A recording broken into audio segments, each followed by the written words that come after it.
There was this 80s push of teen witches all over the place. They were just like, burn a candle, say these words, your boyfriend will come back to you.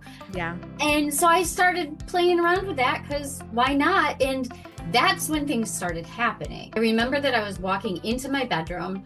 I had been playing around with all this stuff for a while now, and I was home alone because it's always when you're home alone, right? Mm-hmm. And I open up my bedroom door, and my walls are covered in posters because I'm a teen girl. So, you know, Of course. we got celebrities and all kinds of stuff all over. And they all freaking fell down at once. Like, I opened my door, and they all went, poof.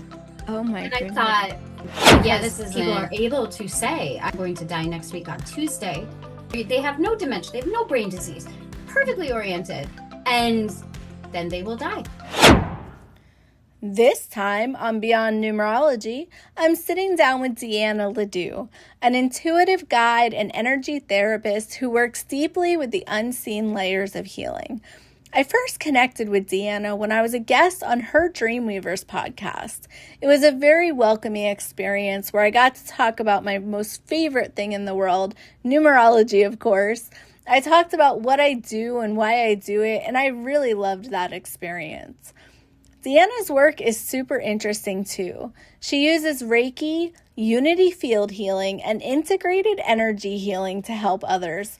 She also co-channeled a new healing technique that she offers locally called Euphoric Activation Transition Healing with her partner, Dr. Thomas.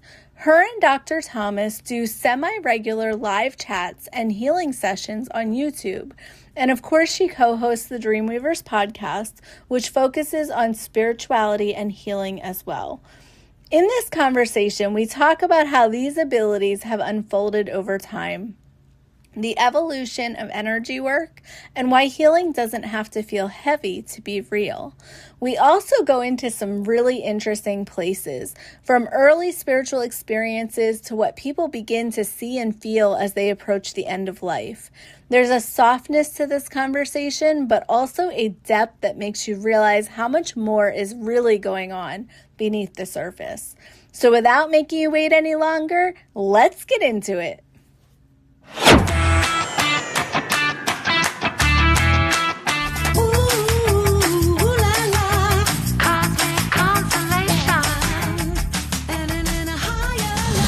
Welcome to Beyond Numerology. I'm Tammy Lopresti, the creator of Cosmic Ascended Numerology, a rare and super accurate way of decoding who you are and why you're here. If you're new around here, I'm so glad you found us. And if you've been in my world for a while, then you already know that I don't do numerology like everyone else. Think of this podcast as your weekly spiritual hangout, a place where we dive into your soul's plan, uncover what you came here to learn, understand, and experience, and help you wake back up to the you that you came here to be. Every Friday night at 6 p.m. Central Standard Time, we record new episodes on Zoom and invite a live audience to hang out with us. This is your chance to be in the room while we chat with our guest of the week, do mini numerology readings, and enjoy occasional psychic insights from our guests. Whether it's card pulls, spirit guide messages, messages from loved ones on the other side, or other surprises that they might bring. Want the VIP experience? Stick around for the after show where you can hang out with me and the guest of the week to answer your own questions and get a behind-the-scenes look at the magic happening live. It's always fresh, always different, and always a good time. So whether you're tuning in live or catching the replay, welcome. I'm so happy you're here, and I have a feeling you're going to love it. Now let's go beyond numerology, because your soul's plan starts right now.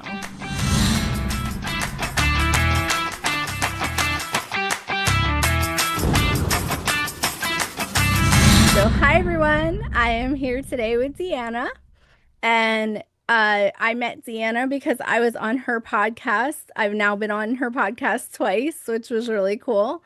Actually, one of the most favorite ones I've recorded was the first time I recorded with you guys. So, so that was really fun. So her podcast is called the Dreamweavers podcast, and why don't you tell us about what you do? Well, hi everybody. That's a very open-ended question. Sorry. Um, I refer to myself as an energy therapist. I do several different modalities of healing. Unity field healing, which works with the energy from the Sirian galaxy. I do IET, which works very integrated energy therapy, works very closely with angels to help release things that don't serve you anymore and bring in replacements of things that do. I do Reiki. I've been a Reiki master for something like 20, oh my God, 22 years now. Holy cow. Awesome. Um, and I do tarot card readings. I am a medium. And I am a co-founder of a spiritualist church here in Rochester. It's a bit of a long resume you got me going on there.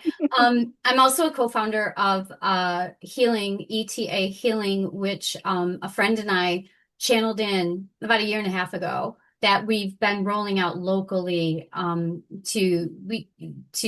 others in our community that kind of helps release you, kind of helps help your DNA prime. It releases a lot of the things that you no longer need. And that one uses really big energy for, lack of a better way to describe it. It pulls in galactic, it pulls in angels, it pulls in guides. It's kind of whatever you need, and it's a dual practitioner modality. So the two of us are working in similar different ways. And it's powerful. People have told me that is very powerful. So hopefully someday we'll have that one rolled out all over the place. But right now we're pretty local with it. That's So awesome. So you do that one in person only right now? yes, that's in person only. And we haven't developed or come up with at this time kind of a training module or anything like that. We're just trying to basically do it. And it helps because, so many of the energy healings that people do are energy therapy. Like I said, I'm getting myself in the habit of saying energy therapy rather than energy healing to keep because we're working on your light body. We're not necessarily working on your physical body. So I like to have that delineation there to show. Yeah. But we've seen the modalities evolve over time, right? I mean, there was a time when we were all of us in the community of metaphysical whatevers, we were just all learning Reiki. Everybody wanted to do Reiki, right? That was so big. Yeah. And then, there were other energy modalities for sure. I'm not saying that there weren't, but it seemed that Reiki was the really big push. And then as we've moved forward and these different kinds of therapies have come out, have changed, have integrated, evolved, there's so many different forms of Reiki right now. I'm a traditionalist, so I'm just the one, your Dr. Yusi's, and I might be pronouncing that wrong. That is what I do. I keep the symbols sacred. I don't share the symbols. I stick with the absolute basic, because for me that worked. But there are so many more forms of it that it has evolved into. And then from that, and we're evolving different modalities of energy healing too, and different ways of doing things and different ways people look at it. So when I refer to it as energy therapy, it's because I'm thinking of we're putting all these modalities together, right? They flow. If you're trained or you use more than one modality, which I'll tell you everybody does, because there is just straight up energy healing that requires no formal training, that requires no special certifications or classes, because we are all the conduits for that universal energy. So we're all using those of us who practice are all using at least two modalities, the one that comes natural and whichever other one that we're using, but they're morphing and they're changing and they're growing. And as we move towards the ascension, as things have changed in the last, 40, 50 years and moved forward, we're getting these ways of doing things from beings outside of ourselves, outside of just universal energy, which is what Reiki boils down to. So I'm working with beings from the Sirian galaxy who are, intergalactic healers. I'm working with angels that are coming in, and angels, yes, we've always had them. It's not that like they've never been there, but it's more connection now. It's more of a, I can feel this energy, I can understand what they're saying, and this is what they're saying. And with the ETA, we are working with a lot of combinations and some that are just so big, some Mhm. energies that are so big and so strong. Yeah. Um, and we're just kind of doing that. So Yeah. yeah, I mean, it's So amazing. so Yeah. were you born into being psychic? Like were you naturally psychic when you were born and you knew it? Or did that develop over time? I think about that question a lot. And I did have some odd experiences as a child, Hmm. but nothing that really stood out as, oh my gosh, I'm seeing ghosts, right? Or, Hmm. oh my gosh, I'm connected. But I had some relationships with, honestly, I had, Jesus was my best friend at times. And it wasn't just me praying, right? I'm not here to preach religion of any sort. I think they're Yeah. all valid, but I was raised in a Christian religion, although not all the time. I mean, we weren't like going to church all the time. Yeah. But Jesus was like somebody I hung out with, I talked to, I played with. It That's was like ongoing conversations, like you would talk, like we're talking now. I could just Mhm. say anything. And Yeah. whether that was a 6-year-old with a really active imagination, because I also thought Winnie the Pooh lived in the woods down the street from me. So, but it was also a feeling of just having this really good friend, just a Mhm. really good friend. And some of my relatives, my older relatives died when I was younger. And I always felt like I could just say hi to them. And Mhm. I didn't really see them. I didn't really feel that they were there, but I felt like I could communicate in some way. But Mhm. then as I got older and as I got into my teen years, I mean, there was this 80s push of teen witches all over the place. Mhm. And again, Wicca is as valid a religion as any other one. But what they were doing then is there were books, how to be a teen witch, how to Mhm. do, spells to get a boyfriend and all this stuff. Mhm. Yeah. Of course, I was attracted to it. I was always attracted to things of the metaphysical Yeah. realm. But the problem is that they were not necessarily going down a path of coherence or a path of following what it actually means, right? They weren't telling you, for those who believe in the law of returns, or they weren't telling you of, um, what are you really affecting? How are you really doing this? They were just like, burn a candle, say these words, your boyfriend will come back to you. Yeah. And so I started playing around with that because why not? And that's when things started happening. That was the turning point for things happening. And I'm not saying they were not necessarily good things. I did the little love spell to try to get my boyfriend back. And this tiny little candle, it was like a birthday cake candle. The Mhm. flame must have gone up this high. I mean, not possible, just not Yeah. possible for it to just whoosh up like that. And I thought, Yeah. wow, that's weird. So I blew it out, which probably for a spell in the middle of spell work isn't the best idea.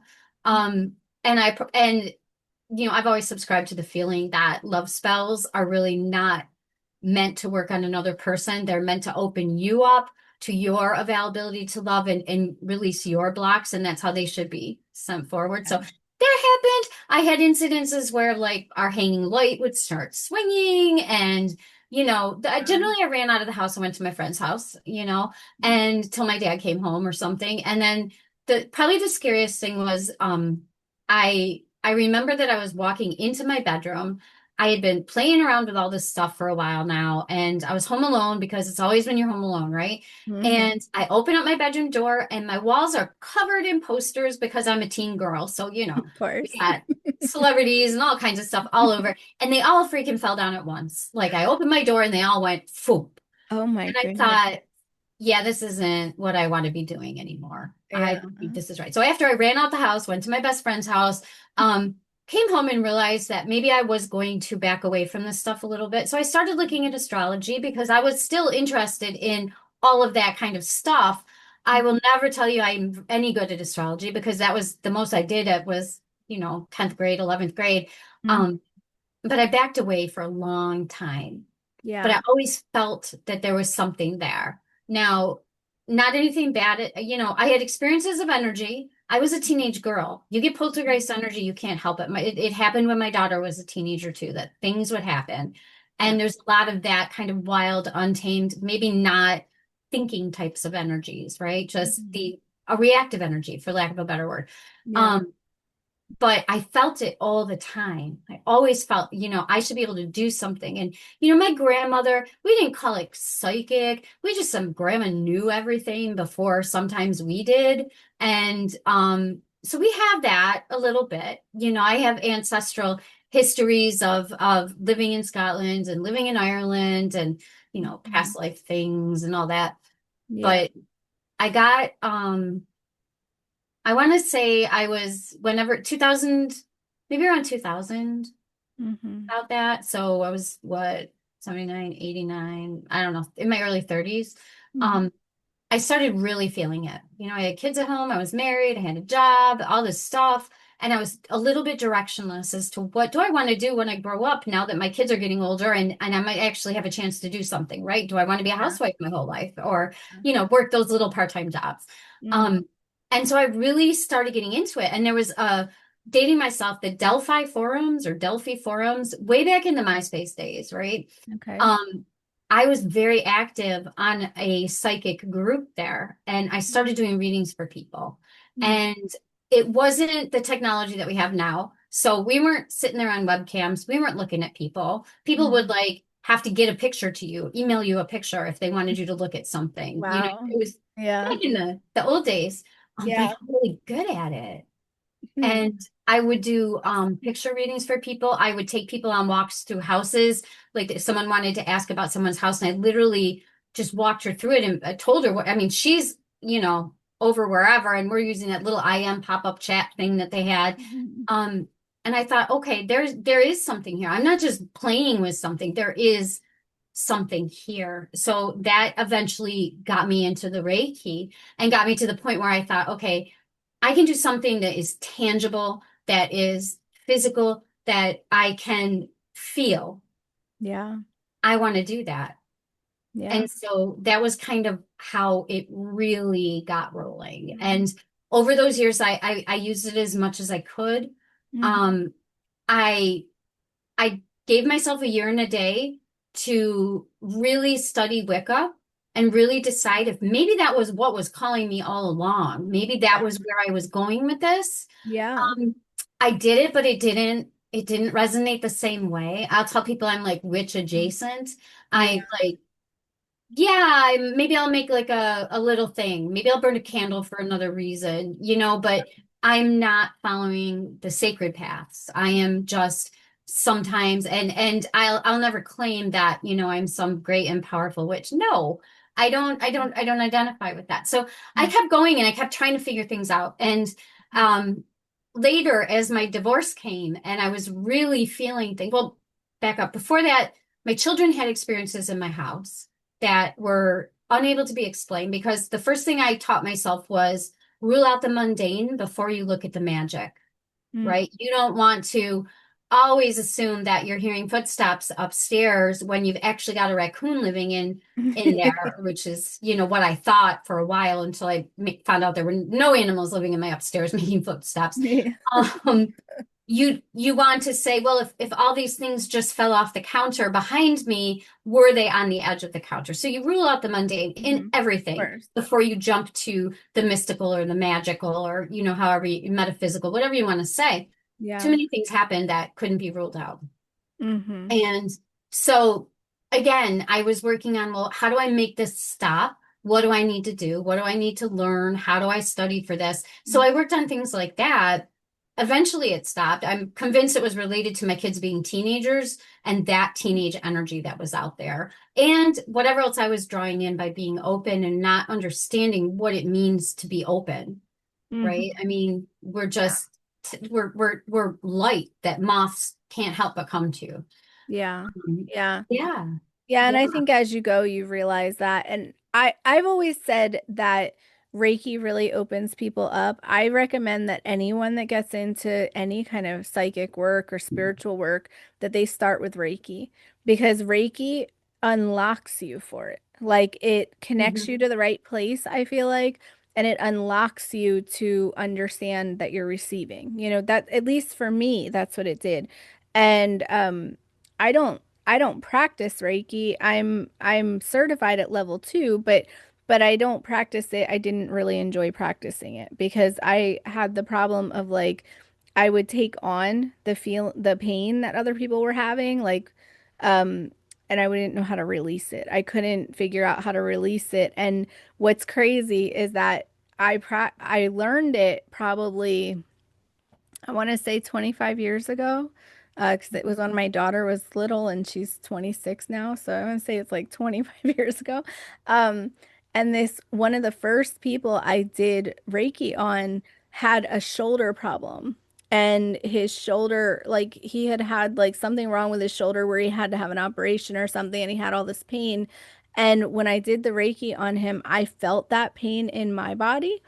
And then what happened was I never learned how to release that pain. It's still in my body. I can still feel it.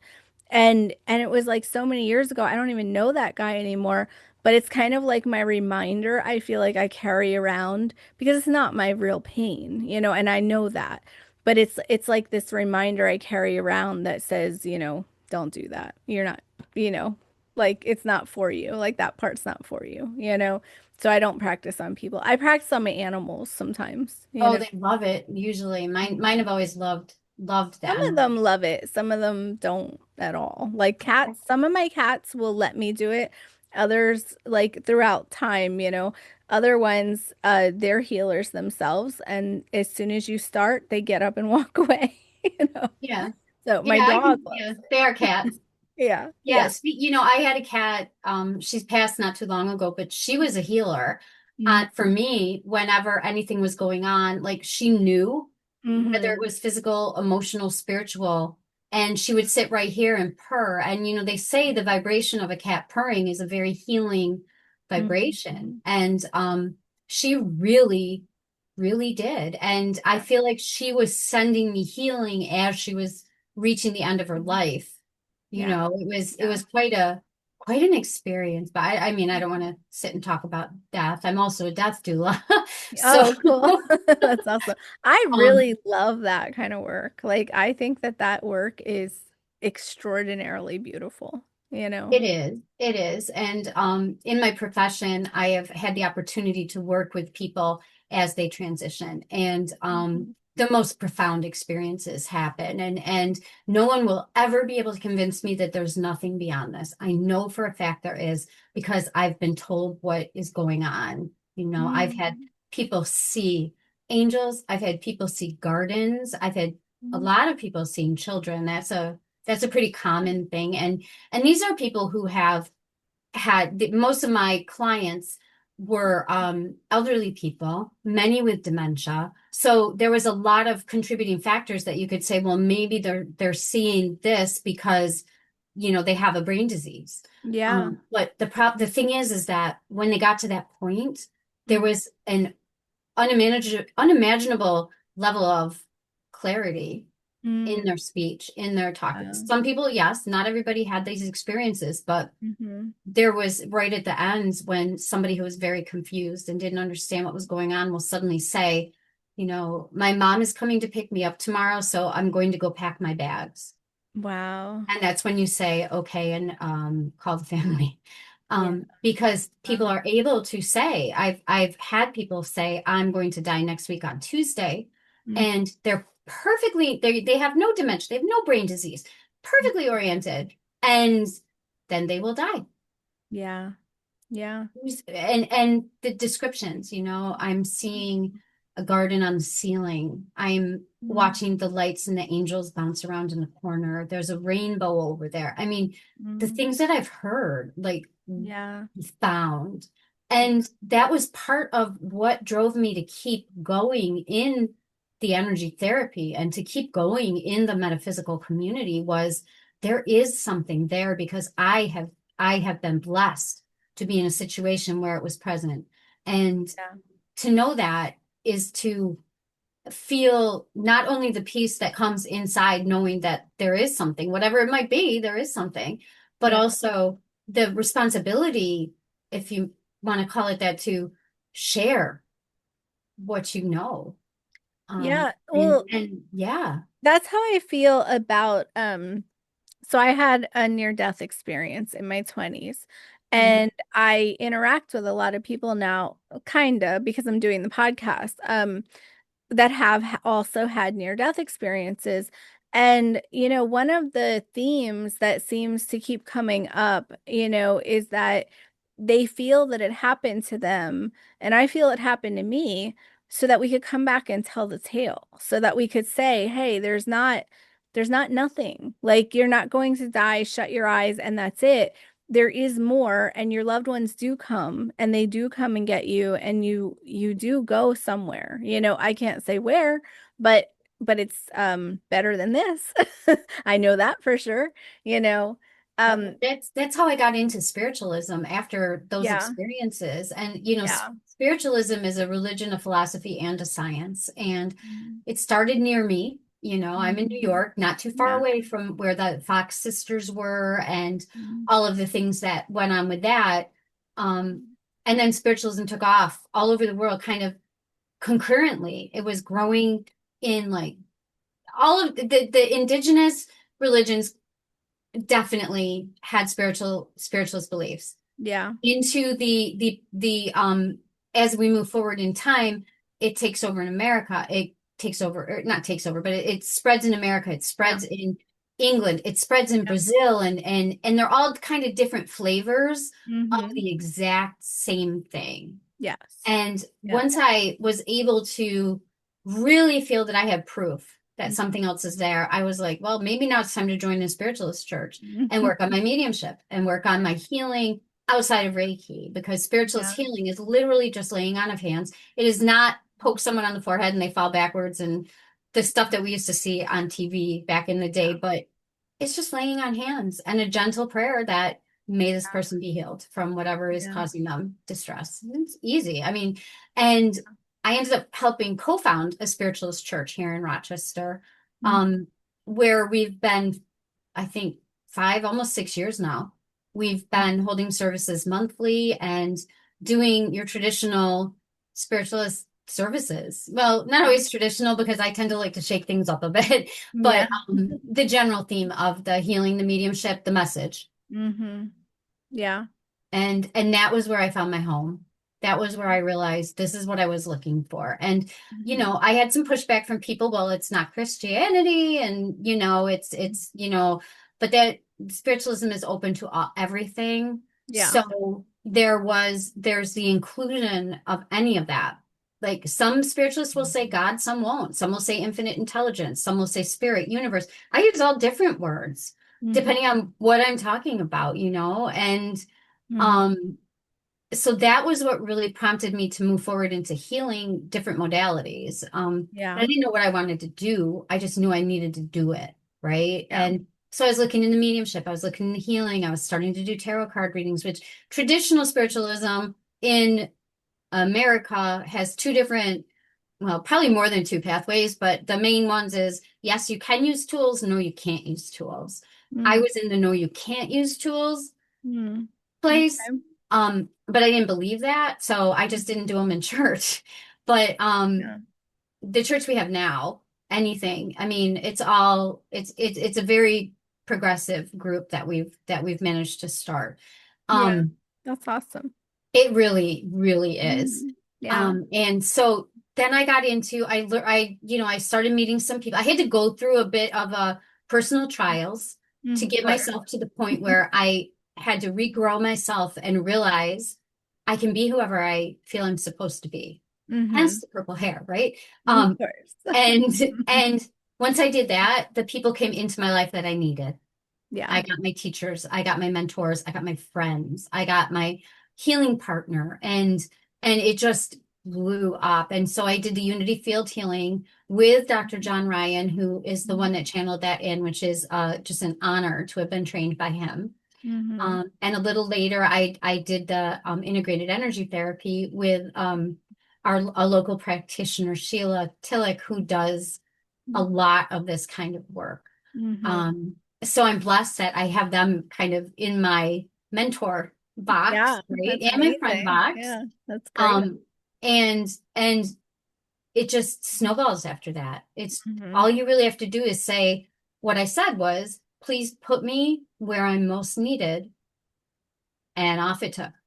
And that's all it takes. And that's always all it takes, and I think that's the big thing that people don't realize is that everything is much more simple than we've been told. Like everything, literally today I had a reading with someone and her question, because it was only a half an hour reading, she said, "Can I ask you, a question to kind of theme what we're going to do?" I said, "Of course." And she said, "I want to know my life purpose." And I said, that is like the biggest question that everybody asks. And I never used to know how to answer that until the guides really spent some time with me to get me to understand how life purpose works. And it's like, I can tell you all your goals that you made for this lifetime. I can tell you what you planned on doing and the obstacles you're going to have and all those things.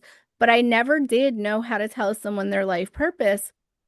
But it's so simple. And all it is that you are calibrated to your plan. You came in here with this plan and you are calibrated to that. So anything that feels good to you is part of your plan. And anything that feels bad to you is not part of your plan. That's all.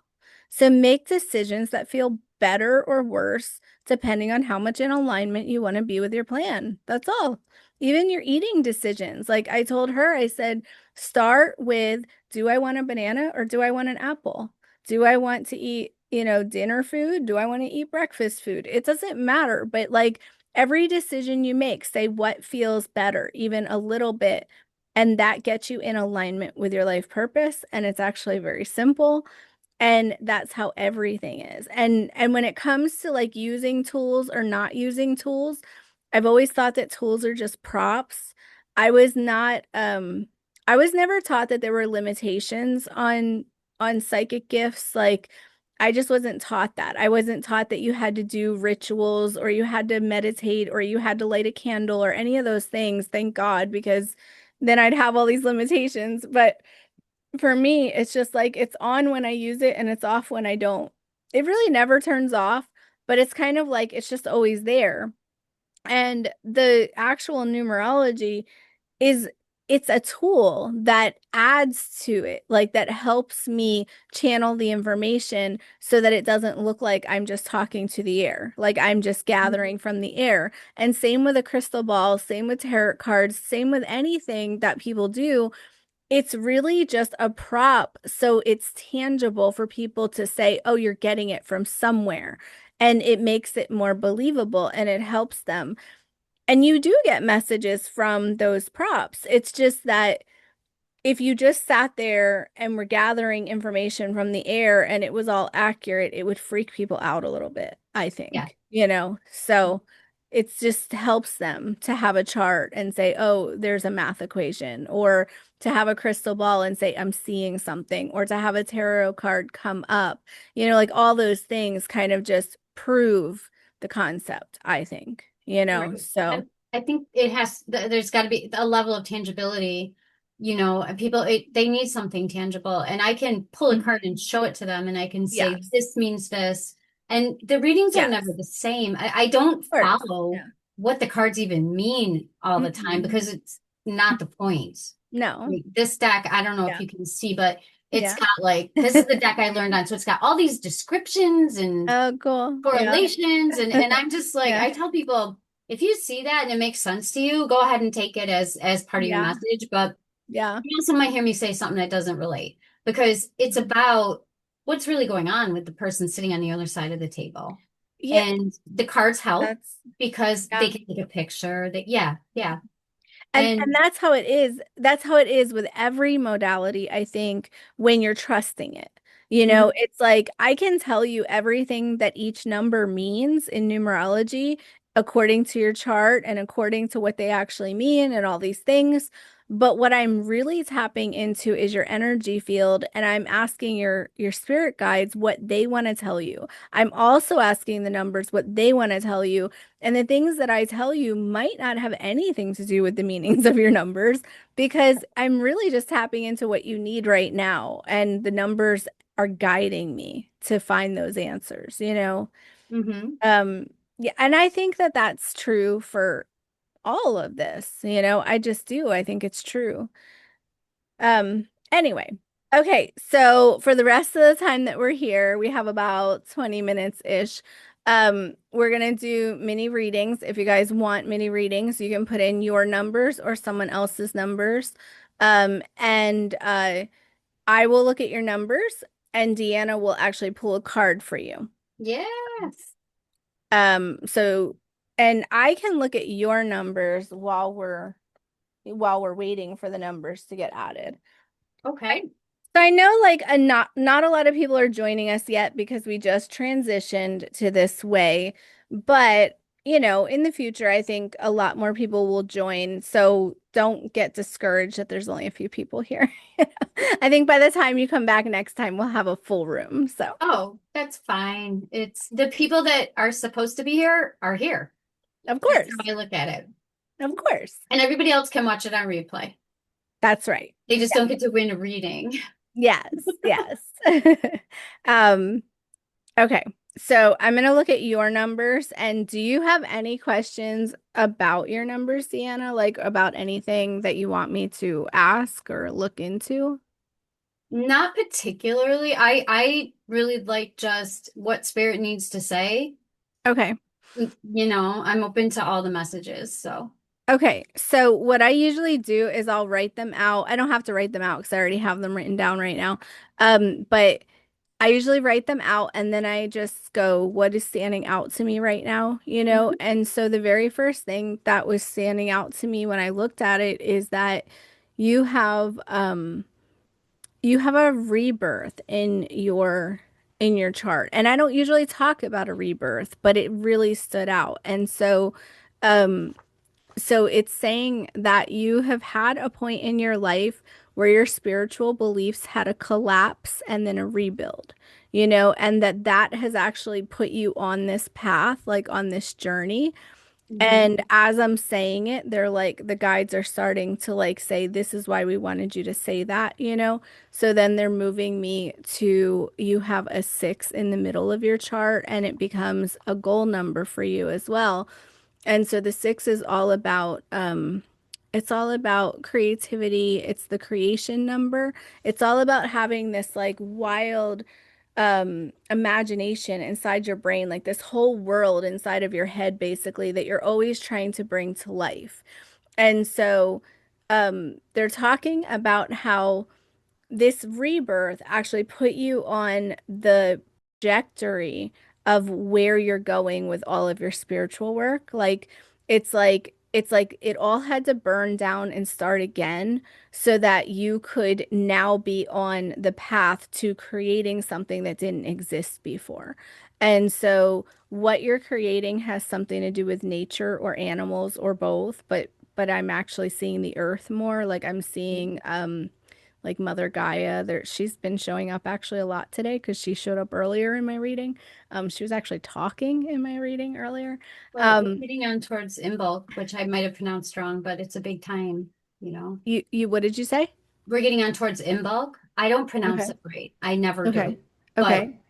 the change of seasons, it's Oh, yeah. the coming Yeah. on of the spring. I forgive me for anyone who's listening, and if I get this wrong, I do take gentle correction, but I think it's the 2nd or the 1st of February. So there's a lot shifting in the earth right now. So it's not surprising Yeah. it's showing up a lot for you. Yeah, I mean, she literally talked in my reading Love that. earlier today. She showed herself to me and talked. Love Like that. through like not I didn't channel her like you know through me, but like it was like she wanted to give my client a message, you know. And then the client went right into that's so crazy because I just asked her to connect with me. like a week ago or something. And I was like, wow, that's crazy. And it was like she was showing me the girl with with her feet in the dirt. And she said, I put my feet in the dirt even though it was cold. And I didn't say that. She said it. And I was like, wow. You know, so Oh, it was love really that. cool. It was so cool. So anyway, so they're talking about your purpose being this as well, that you're taking this spiritual journey, this new trajectory of it that you came into. And it was quite a long time ago. It's just that you're seeing like the fruits of your labor or the effort that you've put in. Um, it's coming to the surface now. They're showing me it blooming, and they're saying that there's much more coming. Like there's much more coming when it comes to your spiritual reach and your spiritual awareness, even. And there's a lot more connection happening. So that's the message that is Love coming through. So I Thank hope that helps. you.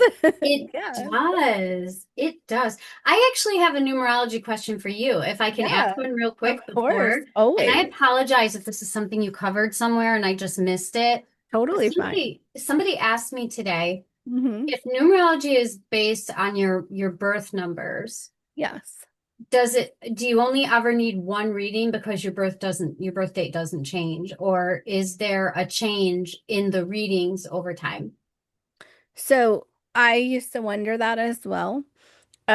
I didn't know the answer to that until I finally, had someone come twice that wasn't like a friend or family member. Hmm. This one girl said, I had a reading with you like a year ago. If I came back, would you just tell me the same things or would it be different?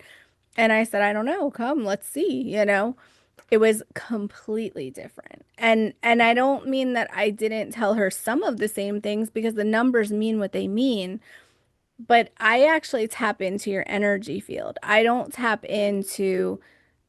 just look at your numbers. I actually measure your numbers. And this is something I didn't really understand until I started teaching numerology. The numbers, I mean, I guess I understood it. I couldn't verbalize it. The numbers all vibrate in a range of frequency. So, like, say that you have a one, okay? That one can be way up in the highest part of that frequency or the lowest part of that frequency or somewhere, anywhere in the middle. What I'm tapping into is where you are vibrating in that frequency right now. And then how is that frequency working with, say, your six, or whatever else you have in your chart? And I'm measuring where it is and then how that's affecting you and how they're affecting each other together to be impacting your life. So every reading is very, very different because your experience is changing all the time. So even when you come to one of my numerologists that have graduated already, they're going to tell you different things every time because not only are we channeling messages through the spirit team, like through the guides and all of that, but we're also feeling into your energy field of what you're vibrating at right now and what you need to hear and know right now. So yeah, I used to wonder about that too. I thought, well, what am I going to tell you if I told you everything that your numbers mean the first time, which you couldn't if you tried. But say you did, it's like there wouldn't be anything left. But that's the thing. You could never, first of all, you could never cover it all, that it just means just the numbers themselves and the combinations together. But then also the frequency that you're vibrating at is how they're affecting you. Like I can feel how much you've worked through certain patterns, and I Hmm. can feel like where you're at with your obstacles. So like there's like all these obstacles that people have. And it's like sometimes you'll be in jealousy, sometimes you'll be in insecurity, and then other times you'll be on the way other side of that number and you'll be in the love and you'll be in the expression of that love. But it just depends on where you're vibrating at. So yeah, I Thank know that was you. a long explanation, but I hope that answered you. Yes, it did. It really, really did. So I appreciate that. Yeah. Thank So you. so it is different every time. And I do actually have people now that come monthly to get readings, like to get like check-in type readings, just a half an hour at a time. And I've been doing that for a while, and that it's never the same. It's always new messages coming in, So Thank anyway, you. I of appreciate that. I course, was like, I of have to course. remember to ask her that tonight. Yes, I'm glad you did. So, okay, so are we open to sharing your numbers? Suzanne wants to know. Do you, Oh, yeah. okay, so her numbers are 3169. I know Suzanne knew that too, because that's probably why she asked. So Suzanne's in my class. That's why. Anyway, so whose numbers should we do? So I always have the guests pick the numbers. So I have to say that Suzanne's post about the family member, yeah, I don't know how much to share yeah, about. I was hoping you'd put his numbers in, because I did want to kind of look at them for you. Okay, so let's do that. And Deanna is going to pull a card. So, Yes. If that's okay with you, Suzanne. Yeah. Okay. hmm. So, Suzanne, before we go any further, I just want to tell you that the way I drew it was very strange. Before I even wrote it out, I got a direct message that this was the plan. Like immediately, I drew an extra one by accident instead of the five. And then I went, what does that mean? And it was like I almost heard it. Like it was like, don't worry, this was the plan. This was the plan. I was solid. It was the plan. Yeah. So I just want you to know. Um, okay.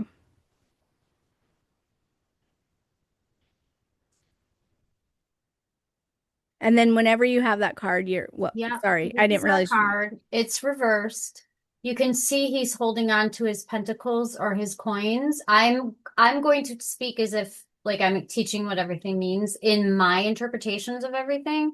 Yeah. Um, Can so you hold it closer so just in case they can't see it? Oh, okay, there we go. does that help? It's hard Yeah. to see. Yep. Now, like I tell people, if you, I don't think you can make out any of the words on here, but if you can and it makes sense to you, that's fine. We have a Yeah. four of pentacles. And Okay. and you're welcome to pull it back now. I just wanted to make sure they could see it. So, Anyways, this card can often mean holding on to things that are physical abundance. So things that we can touch, feel, smell, things like that. And abundance doesn't always mean money. It often doesn't in my readings. It means as more of a spiritual abundance because abundance is something that I study on a weekly basis. Um, it is this is reflective of what Tammy just said because what I'm hearing is it's okay to let go because it doesn't mean you're going to run out. There used to be a song that I learned in like Sunday school when I was like 5, and it said, love is like a magic penny, hold it tight and you won't have any, but lend it, spend it, and you'll have so many, they'll roll all over the floor. Now, I've remembered that lyric for well over 50 years, but it has to do with just because you're letting go of something doesn't mean that it's going away. It means that you'll be working towards that healing and that understanding that we don't always want to let go of the things that we love and cherish. In fact, we rarely want to let go of those things. mhm. Um, but sometimes if we let it go, we start to heal. And once we start to heal, we realize that they're not really gone, or we realize that things are as planned, like Tammy had just said. So I think the message that we're getting here is mourn and grieve all that you need to. Work through that. That's perfectly fine. But understand that a part of the change is just letting go and understand that all he did was walk into another room. He's not gone. He's Yeah. just around the corner. And messages that you're looking for, that you're hoping to see from him, you will get those, but those messages don't come right away because we need to be able to deal with our grief and heal from it before they're going to come and give the message because it's not going to help you until you're at a place of peace. Does that make sense? Grieve as you need to and work through your grief. There's nothing Nothing's saying that you can't do that, but understand that the letting go is part of what we need to do. Mm-hmm. Okay. I'm going Yeah. to leave that with you. I hope that's some form of helpfulness for you. And I'm very sad to hear about your loss. I'm sorry about that. So when I'm looking at the chart, I'm sure you've looked at the chart because you know how to do this. Um, so the very first thing I noticed was all the ones. There's ones everywhere, which is just it's just another like statement that said you're right. This was the plan. Okay. But then I see like the astral travel and I go, oh wow, he was traveling the whole time, which tells me he was aware of it. Like he was in control of his plan on some level, not like he consciously knew it, but he definitely was, preparing for it. He was already visiting the other side. You know, he was already 1 foot there. You can feel it. And then I drew his five a little bit strange. The very first thing I saw was a very fullness with family. It was like a whole circle with family. And it said, like, I have really solidified all of my connections. I've left the impact I intended, and everybody loves me, and they know that I loved them. And then and then the next thing that the five showed me was rolling. And I went, because I do know what happened. I thought, is that them showing me the car? Because I know, he was killed. But it wasn't. That's not what they were showing me. They were saying, I'm rolling, like everyone's going to roll with this. This is okay. This is going to roll into the next thing, and this is going to make the impact it was meant to.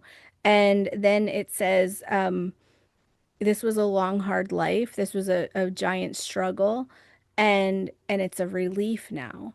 And even though he was so young, he still says this was a very long life. This was a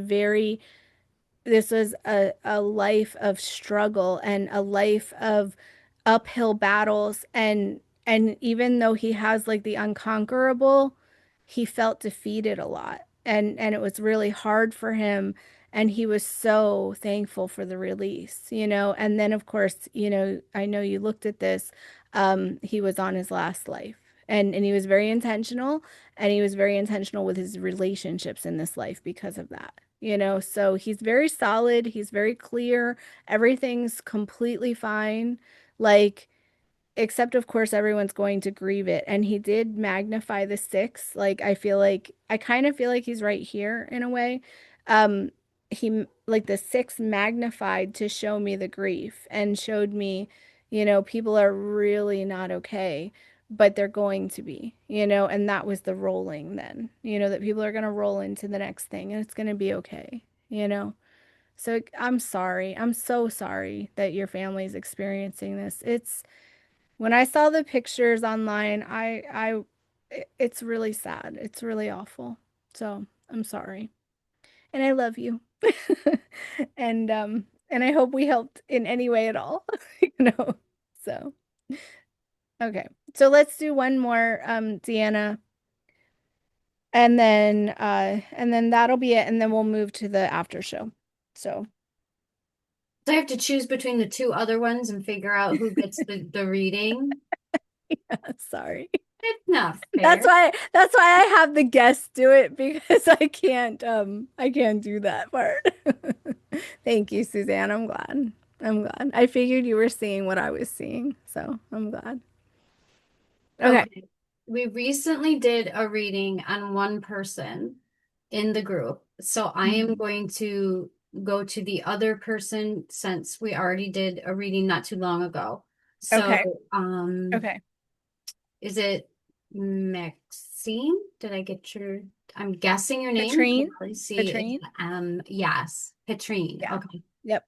I didn't know if that, I apologize. I thought I heard Maxine as maybe a first name. That's okay. I think it's close. Maybe I heard it on another level. So I'll shuffle the cards up Maybe. for you. Well, Yeah. Yep. just a second here. Okay. Katrine, We have Two of Swords. Woo! We do somewhere there. We can see, I hope you can see she's blindfolded and she's got two swords crossed in front of her. She's like this, okay? This card often represents being at a crossroads, maybe having to make a tough decision. Wow. So a lot of times what happens when we're stuck on a decision is we get in our own way, right? We stand in front of our actual answer and we block it from ourselves. And that can be for a lot of reasons. Maybe we're worrying about outcomes. Maybe we're projecting into the future. Maybe we're working on lessons we learned in the past that are kind of holding us in stasis. But the thing about this card is, the thing about this card is that there's no reason that she needs that blindfold on. Her hands are not bound in any way.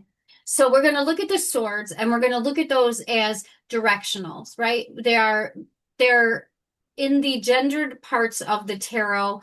They are to your stereotypical male energy. So we're looking at an analysis and making decisions and being able to just say, this is what we're going to do, coming from a head and not from a heart. So we see this like this. It means that the decisions are crossed, the decisions are stuck.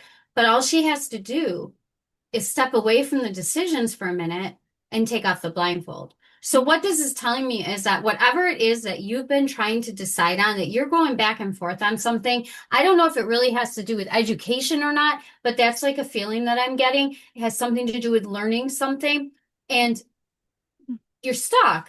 And that's normal because we do that. But if you can set down your swords, set the problems in front of you, and take a step back and try to see a wider view. Okay. We walk around with blinders on all the time because we're stuck in our human minds and our human ways of doing things. If you take those blinders off and you can look at the wider view, and you'll be able to make the decision a little more easier because you'll be able to see, well, where is this one going to take me versus where is this one going to take me? And yes, we all know the future is not predictable in so many terms. We know that things happen that are not on our path that may take us in a different direction. But what do you think is going? Where do you think this is going versus this is going? And so if you can do that a little bit more, if you can remember that there's so much more to the picture than what you're looking at, and try to be more objective and more going, looking at a bigger, it's going to help you come to an easier answer. Does that make sense? Okay. Awesome. Thank you. Great. I'm going to leave that with you. Yeah, awesome. Because when I first looked at it, I saw something similar that you saw. Like as soon as you started talking, I went, oh, that makes sense. Because the way that I drew your fives, it looked like a cross to me. Like it looked like just like that card. And then I went, what are you trying to tell me? And I saw you leaning into it, like almost like I'm tired and I'm leaning up against the problem because I don't care. I don't care to fix it right this second. I can't fix it right this second, and I don't know what to do about it. And I was trying to decide, is it a family problem or a career problem? And it looked like a mixture of both. And it looked like a decision, like you're at a decision point, but you're not ready to make the decision. And and then it's like, but you were being too hard on yourself somehow and like making it harder than it had to be. So like maybe overcomplicating. And then it just went, okay, we're done. Like as soon as I kind of like thought that out in my head, then I went, well, where does that lead to? And then it showed me your life purpose number. And it's all about like if you take it apart, okay, like it's all about peace and balance and all of those things. But if you take it apart, it was showing me the balance of your relationships.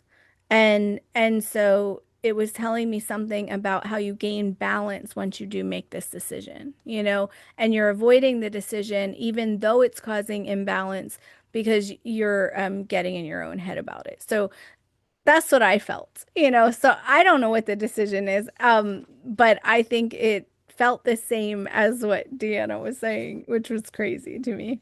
So, anyway, so I hope that helps.